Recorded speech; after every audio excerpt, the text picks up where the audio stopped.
meron silang, yun yung disadvantage sila, mas maliliit sila kaysa sa mga buffalo.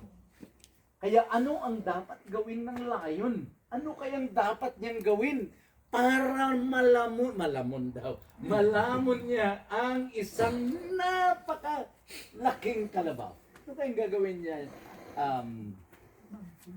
Pogi. Kakain.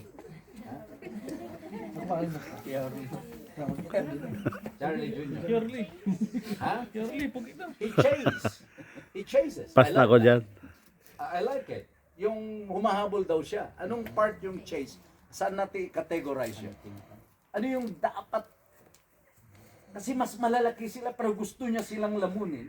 Anong merong katangian o anong dapat niyang gawin? Magkaroon siya ng plan. Strategic plan. Diba? Makikita kayo yung mga sky, yung mga towers na pagkalaki-laki. Hindi basta na itayo yung mga gusali na yan. Meron tayong mga magagaling na architect who planned, who started it in their minds. So this is how the devil, this is how the lion works his ways to devour its prey. Kung sino yung gusto niyang kainin. At hindi lang yung strategic, kundi the lion as well is very patient to wait for the perfect time. Perfect right.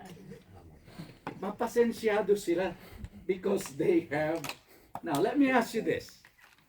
Who from the lion family, we call them in English, it's funny because the lion's family or tribe is called pride. Pride. Have you ever... And it makes me like, bakit kaya ang pangalan ng group, yung cluster of lions or a family is called pride? Huh? Proud kasi sila. I'm so amazed why the group of these lions or the family is called to be pride. Now, question I want to ask you. Otherwise, you know or you don't know. It's up to you. Who actually are the great hunters from the lion's family or from the pride? Wait. Sino? Huh? Sino kaya Jump? Sino? Simba. Sinong hunter? Huh? Wait a minute. From a family it composed of a dad, alright, mom, and the cubs. Yung mga maliliit na, yung mga supling, mga anak. Question is, who goes to hunt?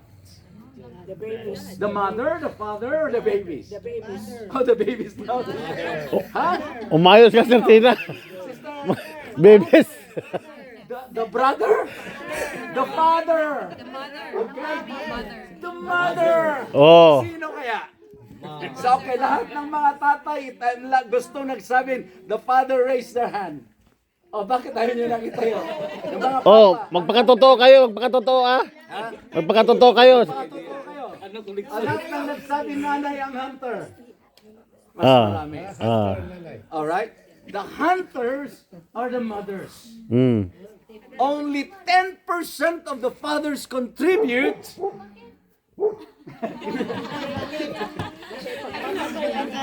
Ang laki ng roles nila, no?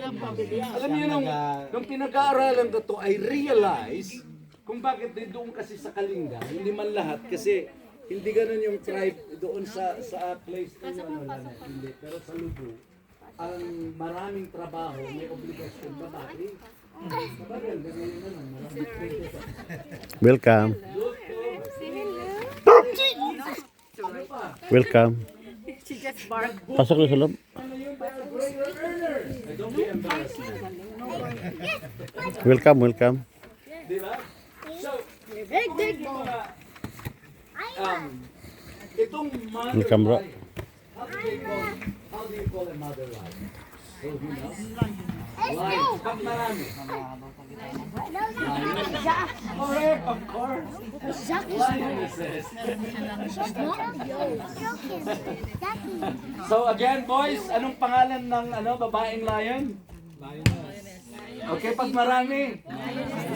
Lionesses. Okay boys, again, anong pangalan ng mga batang, mga anak? So, you see these lionesses got a great responsibility para buhayin ang pride, the clan.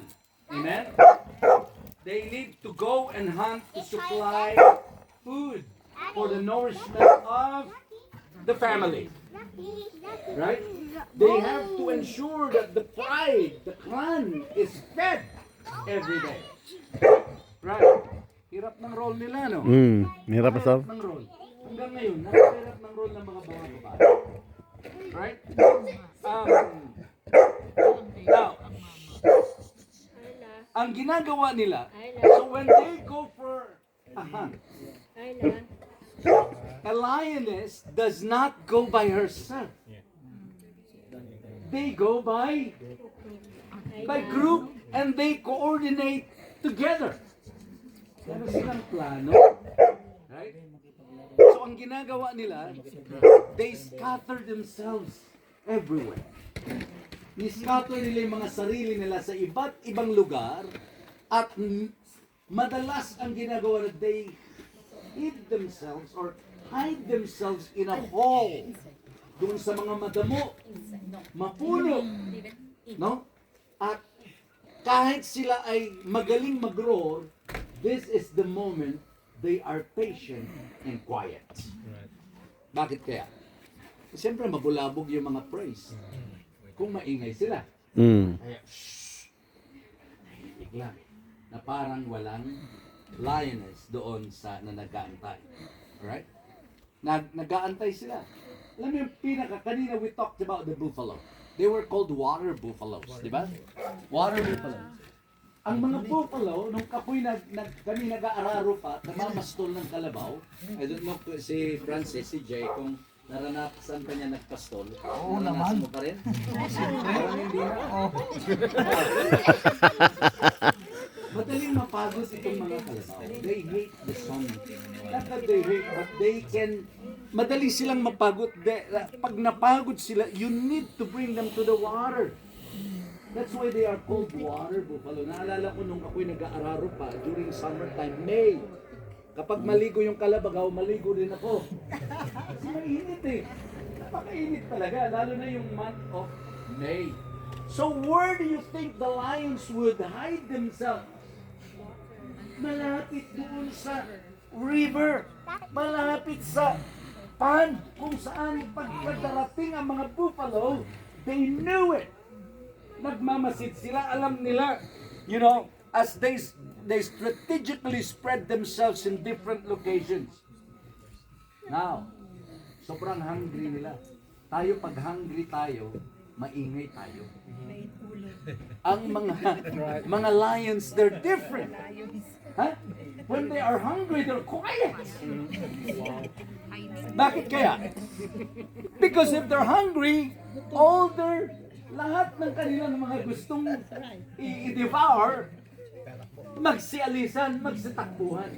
Kasi the more they're hungry, or the hungrier they are, the quieter they remain. Ha? Sabi ko nga, lalo na pag maano tayo, uneasy tayo, pagkagutom tayo. Uneasy na tayo, di ba? Total, manghirap kaya magutom. Or mga lions, learn from them. Amen? Amen. Hallelujah. And you know how long would they wait? Sometimes they would wait for many hours. Gutom na gutom, quiet na quiet, wait na wait. Tayo walang wait eh. Karon na. Now na. Pagkatapos pag nakakita ka, sana all. Diba? Sana all tayo lahat dapat. Right? Now, imagine, put it in your mind. Nakikita nyo ba yung ini-imagine ko na itong mga buffalo who are really thirsty, uhaw na uhaw, they would rush themselves toward the